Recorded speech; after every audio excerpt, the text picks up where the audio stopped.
হতাশার মধ্যে আমাদের কাজ করতে হয়। আসলে কি আমরা ভালো আছি? সাংবাদিকরা ভালো আছেন? তা আমাদের কথা কিন্তু কেউ নিচ্ছে না।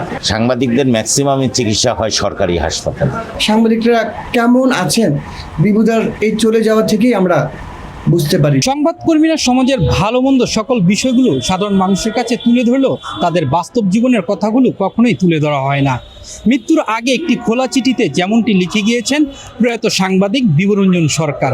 কেমন আছেন সাংবাদিকরা, সেই বিষয়গুলো জানবো সংবাদকর্মী এবং সাধারণ মানুষের মুখ থেকে। কালের কণ্ঠে নিয়মিত আয়োজন জনতার কণ্ঠে, সাথে আছি আমি মুস্তাফিজুর রহমান মিলন।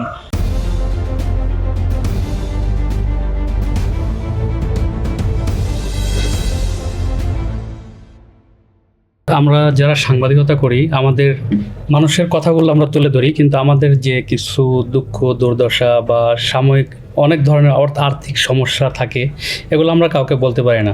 আমরা দেখেন যে সরকার যে ওয়াইজ বোর্ড দেয়, অধিকাংশ পত্রিকা বা মিডিয়া হাউসগুলা এই ওয়াইজ বোর্ড বাস্তবায়ন করে না। আমাদের বেতন যে কাঠামো আছে খুবই পুরো। এই কাঠামো দিয়ে আসলে একজন সাংবাদিকের যে কনভেন্সি হয় না ঠিক মতো। কেউ দেয় যে 10-15 হাজার টাকার একজন রিপোর্টার খুঁজে, কিন্তু আপনি অ্যাসাইনমেন্ট গেলে ঢাকা শহরে যে খরচ, এই 10-15 হাজার টাকা কি খরচ এই অ্যাসাইনমেন্টের এই খরচটা হবে? তো আমি অ্যাসাইনমেন্ট করবো না আমার সংসার চালাবো নাকি? নানান হতাশার মধ্যে আমাদের কাজ করতে হয়, নানান প্রতিকূলতার মধ্যে আমাদের কাজ করতে হয়। এদিকে সরকারের কোনো নিয়ন্ত্রণ নেই, সরকারের কোনো পদক্ষেপ নেই, তারা কোনো মনিটরিং করেন না। তারপরে অধিকাংশ হাউস আমরা দেখতে পারি যে তাদেরকে মানে বেতন যে আমাদের যে কম বেতন দেয়, এটা আবার বকেয়া থাকে। দেখা যায় যে কোনো হাউজে 10 মাস, 5 মাস, 4 মাস, এরকম প্রায় 15 মাস এরকমও বেতন বকেয়া পড়ে থাকে। তো আমরা কিভাবে সংসার চালাই, কিভাবে মানুষের কাছে হাত পেতে হয়, ছোট হতে হয়, বাড়ির থেকে, গ্রামের বাড়ির থেকে, বাবা মার কাছ থেকে আবার এনে আমাদের সংসার চলতে হয়, কারণ আমরা এই পেশাটাকে ভালোবাসি। কিন্তু আমরা তো মানুষের জন্য কাজ করি, কি আমাদের জন্য আমার কথা বলার মতো কেউ থাকে না। তো অধিকাংশ ক্ষেত্রেই আমরা চিকিৎসা করতে পারি না টাকার অভাবে। সন্তানের লেখাপড়ার ক্ষেত্রে আমাদের অনেক প্রবলেম হয়। আজকে বিভুদা মারা গেছেন, উনি ওনার হতাশার কথা বলেছেন। আসলে আমরা যখন বেঁচে থাকি আমাদের কথা কিন্তু কেউ বলে না বা শুনতেও চায় না যে আমরা কীভাবে আছি, কেউ জানতেও চায় না। না সরকার, না প্রতিষ্ঠান, না কোনো পাবলিক দেখেন তাদের সমস্যাগুলো আমাদের কাছে এসে বলে। একজন গার্মেন্টস কর্মী যখন বেতন পায় না তার আন্দোলন করে, বোনাস পায় না তার আন্দোলন করে, কিন্তু আমরা কি করি? আমরা নীরবে শুয়ে যাই। দেখা যায় ঈদ আসছে, আমি আমার বাচ্চাকে ঠিকমতো একটা ভালো জামা কিনে দিতে পারতেছি না। সাংবাদিকরা কেমন আছে বলতে হয়, তাহলে বলতে হবে আসলে কি আমরা ভালো আছি? সাংবাদিকরা ভালো আছেন? খবর নিয়ে দেখবেন, শুনলে অবাক হবেন। কারো কারো বেতন অনেক হাই, আবার কারো বেতন খুব নামে মাত্র, অথচ মানুষ কিন্তু আমরা সব এক সমানই। যেমনটা বলেছিলেন আমাদের বিভুদা, যে মানুষটা এই দেশে এই সংবাদপত্রের ইতিহাসে তার ব্যাপক ভূমিকা ছিল। বিভুদাকে চেনে না এমন কোনো মেন স্ট্রিমের সাংবাদিক নাই, অথচ দেখেন এই বিভুদার কি কষ্টের কথা আমরা জানলাম। ওনার শেষ যে লেখাটি সেটাও ছাপা হলো তার মৃত্যুর পরে। বসুন্ধরা ট্যাবলেট এখন আরো উন্নত। এই হট এয়ার থ্রো টপশিট দ্রুত শোষণ করে সোনামণিকে দেয় কোমল অনুভূতি। যে মানুষটি লেখার জন্য, যে মানুষটি এই সাংবাদিকতার যে পেশায় আসার পর থেকে যে মানুষ কখনো কারোর সঙ্গে আপোষ করেননি, যে মানুষটি অন্তত অর্থের জন্য বিপথে যাননি, সে মানুষটি কিন্তু অর্থের অভাবেই শেষ পর্যন্ত নিজেকে জীবন থেকে সরিয়ে দিয়েছে। এই বিষয়গুলি ভাবতে গেলে আসলে সাংবাদিকরা কেমন আছেন বিভুদার এই চলে যাওয়া থেকেই আমরা বুঝতে পারি। বিভুদা চলে গেলেন, আর যেন কোনো বিভুদা যেতে না হয়, অন্তত পক্ষে সাংবাদিকদের অভাবের তাড়নায়। রাষ্ট্র কি দেখতে পারেন না? রাষ্ট্র কি কোনো দায়িত্ব নেই?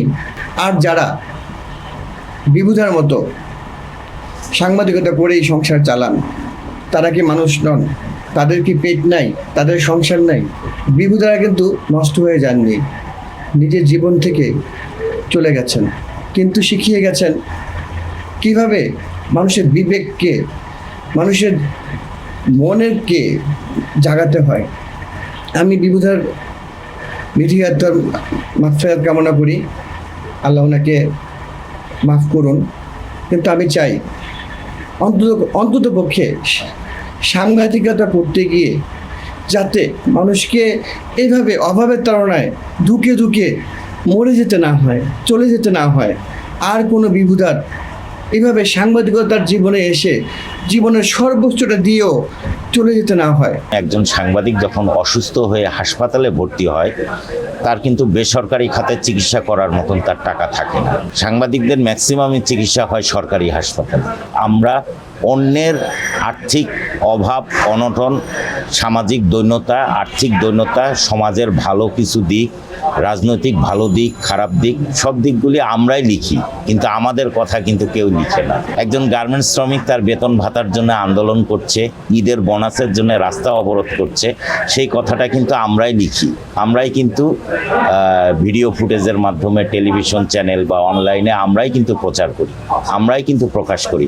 কিন্তু সামনে যে ঈদ আসছে, আমাদের যে বেতন হয় না, আমরা যে ঈদ বোনাস পাই না, বা আমাদের এটা দেরি হয় বা পর্যাপ্ত পরিমাণে পাই না, কেউ 2 টাকা পায়, কেউ 10 টাকা পায়, এই যে এই দুঃখগুলির প্রতিচ্ছবি কিন্তু আজকে বিভুরঞ্জন সরকার শেষ যে তার লেখা, এই লেখাতেই কিন্তু ফুটে উঠেছে। এটি শুধু একজনের চিত্র নয়, এটি সারা বাংলাদেশের সাংবাদিক সমাজের একটি চিত্র, এবং এই চিত্রটি কিন্তু শুধু আজকের নয়, এটি বহুকাল ধরে আছে। একদিকে হচ্ছে গিয়ে জনগণের প্রত্যাশা যে এই আমার সংবাদ মাধ্যম আমার সব কিছুই একেবারে ফ্রিলি তারা কাজ করবে, অন্যদিকে সংবাদ মাধ্যম ফ্রিলি কাজ করবে সেটা তো সাংবাদিকগুলো করতে পারতেছে না। অন্তত এদের যদি একটা নির্দিষ্ট 20 থেকে 25 হাজার টাকার একটা স্কেল দেওয়া হয়, যদি 2-3টা মানে হাউজের সাথে একটা সাংবাদিক থাকতে পারে, লোকাল সাংবাদিকগুলা, দ্যাটস এনাফ।